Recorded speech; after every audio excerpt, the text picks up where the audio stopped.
Hello बच्चों, स्वागत है आप सभी का अपना यूट्यूब चैनल आइकॉनिक स्टूडेंट पे। मैं सूरज कुमार आप सभी बच्चों का एक बार पुनः स्वागत करता हूं। बच्चों कैसे हैं आप लोग? आशा करता हूं कि आप सभी बच्चे अच्छे होंगे। और जैसा कि आप सभी बच्चों को पता है कि आइकॉनिक स्टूडेंट्स का एक ही उद्देश्य है बच्चों, अब हर एग्जाम बोर्ड पास करना होगा आसान। बच्चों बच्चे आप किसी भी बोर्ड का प्रिपरेशन कर रहे हो, क्लास 10 का कर रहे हो, क्लास 12 का कर रहे हो, या फिर बच्चे आप किसी भी बोर्ड से तैयारी कर रहे हो, ठीक है बच्चों, तो आपको इस चैनल से बिल्कुल भी जुड़ जाना है। इस चैनल पे सभी तरह के बोर्ड को ध्यान में रखकर, सभी सिलेबस को ध्यान में रखकर, सभी तरह के भाषा को ध्यान में रखकर बच्चों यहाँ पे पढ़ाई करवाई जाती है, ठीक है बच्चों। तो इस चैनल से आप लोग बिल्कुल जुड़ सकते हैं बच्चों। इस चैनल का एक ही उद्देश्य है बच्चों कि बोर्ड एग्जाम के जितने भी बच्चे हैं, बोर्ड एग्जाम में जो भी बच्चे बोर्ड एग्जाम देने वाले हैं बच्चों, उन सभी बच्चों का डर निकालना और बेहतर से बेहतर बोर्ड एग्जाम में मार्क्स लाना इस चैनल का उद्देश्य है। तो बच्चों इस चैनल का उद्देश्य जो है वही उद्देश्य आपका भी है, तो बिल्कुल इस चैनल से जुड़ जाएं।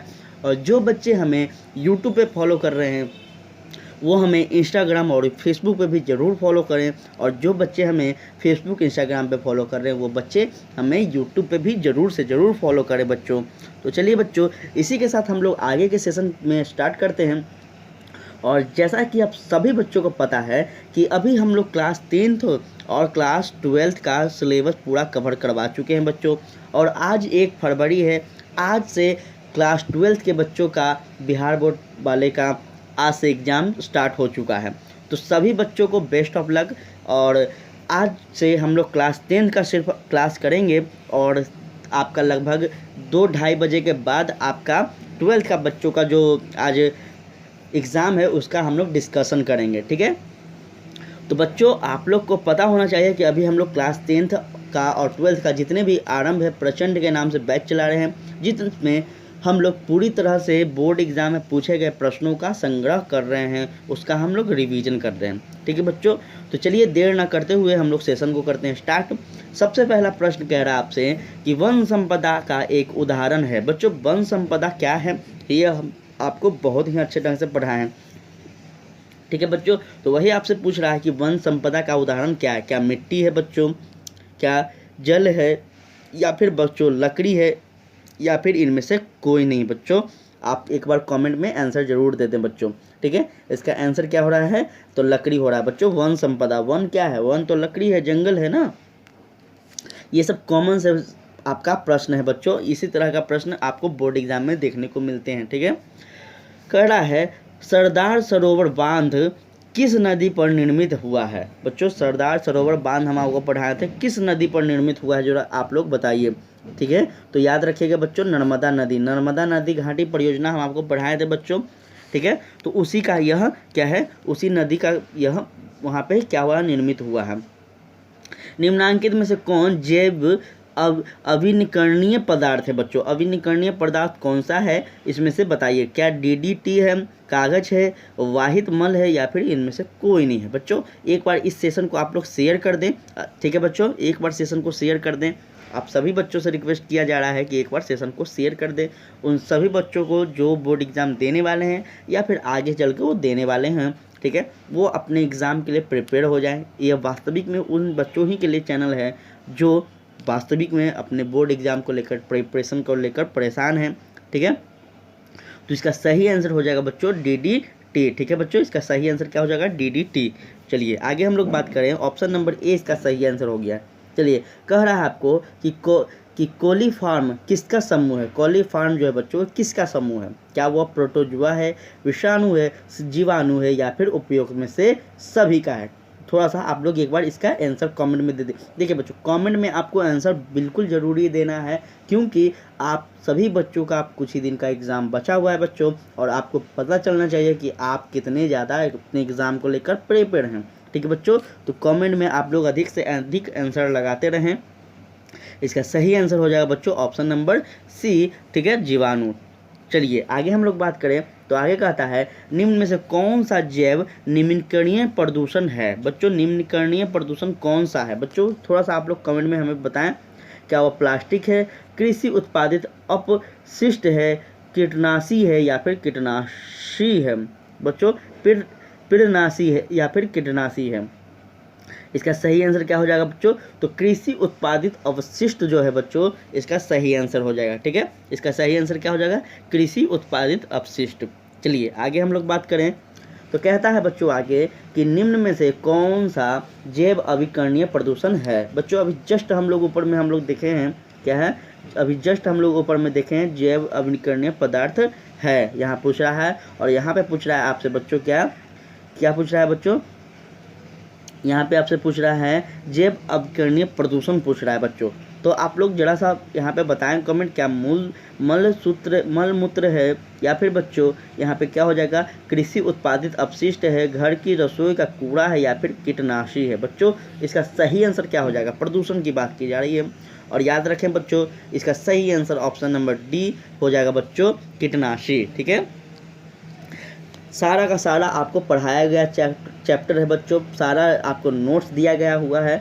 तो बच्चों ठीक है, जल संग्रहण है क्या? क्या नदियों का शाखान्वयन है, जल नल, या फिर बच्चों जलीय नहरों का शाखान्वय है, या फिर वर्षा का जल संग्रहण है, या फिर गंदे जल का संग्रहण है। बच्चों एक बार आप लोग कमेंट में इसका आंसर जरूर से जरूर लगाएं, क्या है ये?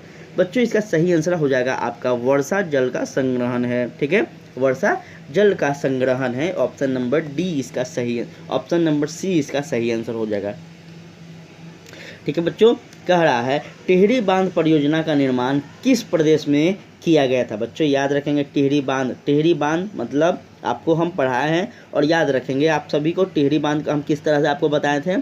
तो टिहरी बांध जो है बच्चों यह कहाँ है? तो यह है आपका उत्तराखंड में। ठीक है, कहाँ है? उत्तराखंड में स्थित है। चलिए आगे हम लोग बात करें तो आगे कहता है कि डैश वन संपदा का उदाहरण क्या है। बच्चों अभी जस्ट ऊपर की बात की जाए, इसमें पूछा गया था सेम इसी तरह सा।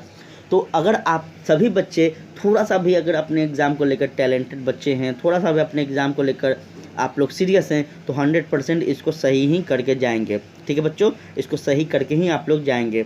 ठीक है, चलिए वन संपदा का उदाहरण क्या है? अभी जस्ट हम लोग बताए थे बच्चों, लकड़ी जो है वो बच्चों वन संपदा का उदाहरण है। चलिए आगे हम लोग बात करें, कोलीफॉर्म वायरस है, जीवाणु है, कवक है, या फिर कोई नहीं है। बच्चों क्या है कोलीफॉर्म? तो याद रखेंगे जो क्या है, जीवाणु है। चलिए बहुत ही सिंपल प्रश्न बच्चों, आप लोग 100% सही कर देंगे। ये सभी प्रश्न डायरेक्ट बोर्ड से पूछा गया प्रश्न है, और बहुत ही बोर्ड अब तो बहुत इजी कर दिया बच्चों।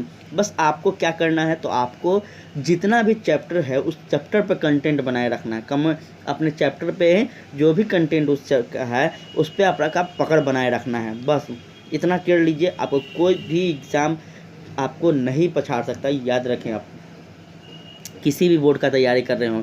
निम्न में से प्राकृतिक संसाधन कौन सा है बच्चों? कोयला है, वन्य जीव है, वन है, या फिर ऊपर दिए गए सभी हैं। तो बच्चों याद रखेंगे प्राकृतिक संसाधन कौन सा है। हम आपको बताए थे प्राकृतिक संसाधन कौन सा है, बहुत ही बेहतर ढंग से पढ़ाए हैं। आप लोग एक बार जाकर प्लेलिस्ट में भी देख ले सकते हैं। ठीक है बच्चों, तो ऊपर दिए गए सभी जो है बच्चों ये क्या है? तो प्राकृतिक संसाधन है। कोयला भी तो है बच्चों, वन्य जीव भी तो प्राकृतिक का ही दिया हुआ है, और वन भी तो प्राकृतिक का ही दिया हुआ है। इसका मतलब क्या हो गया? सभी हो गए। देखिए आपका जो ये सब सिलेबस का जो क्वेश्चन है ना बच्चों, याद रखिएगा ये सब क्वेश्चन आपको अगर नहीं भी आप पढ़े हो तो आपको फेल नहीं कर सकता, आप रॉन्ग नहीं कर सकते। क्यों नहीं कर सकते? क्योंकि ये सभी जो क्वेश्चन है कहीं ना कहीं कॉमन क्वेश्चन है, और अगर आप कॉमन सेंस का यूज करते हैं, अगर थोड़ा सा भी आप यूज करते हैं अपने बुद्धि का, तो 100% आप सही कर देंगे। ठीक है, बड़े बड़े बांध से होता है, क्या होता है बड़े बड़े बांध से भाई? क्या सूखा होता है, वनों का विकास होता है, भूखमरी होता है, या फिर सिंचाई की व्यवस्था होती है। बच्चों बांध से क्या होती है, थोड़ा सा आप लोग हमें बताएं। तो याद रखेंगे बच्चों, बांध से जो होता है वो क्या होता है? सिंचाई की व्यवस्था होती है ना। अगर आप लोग अपने गाँव में देखते होंगे, बांध परियोजना के बारे में जानते होंगे, तो आप लोग अपने गाँव में भी देखते होंगे।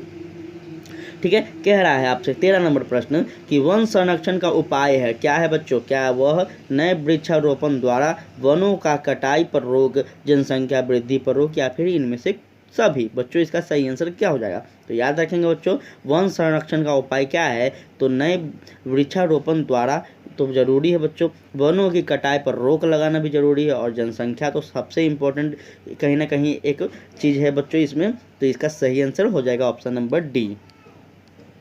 चलिए निम्न में से कौन प्राकृतिक संसाधन नहीं है? बताइए बच्चों, निम्न में से कौन सा प्राकृतिक संसाधन नहीं है? अभी जस्ट हम लोग आपको ऊपर के सेशन में देखे हैं, ठीक है। तो इसमें से बताइए, क्या वायु, मृदा, जल या फिर जल जीवधारी? इसमें से सही आंसर क्या हो जाएगा? तो याद रखेंगे बच्चों, प्राकृतिक संसाधन नहीं है पूछ रहा है आपसे, और नहीं है मतलब जीवधारी जो है बच्चों, यह क्या हो जाएगा? आपका सही आंसर हो जाएगा। चलिए, चिपको आंदोलन किस वर्ष में प्रारंभ किया गया था बच्चों? तो याद रखेंगे, चिपको आंदोलन 1970 ईस्वी में बहुत बार पूछा गया प्रश्न है, बहुत बार मेरे द्वारा बताया गया प्रश्न है बच्चों, ठीक है।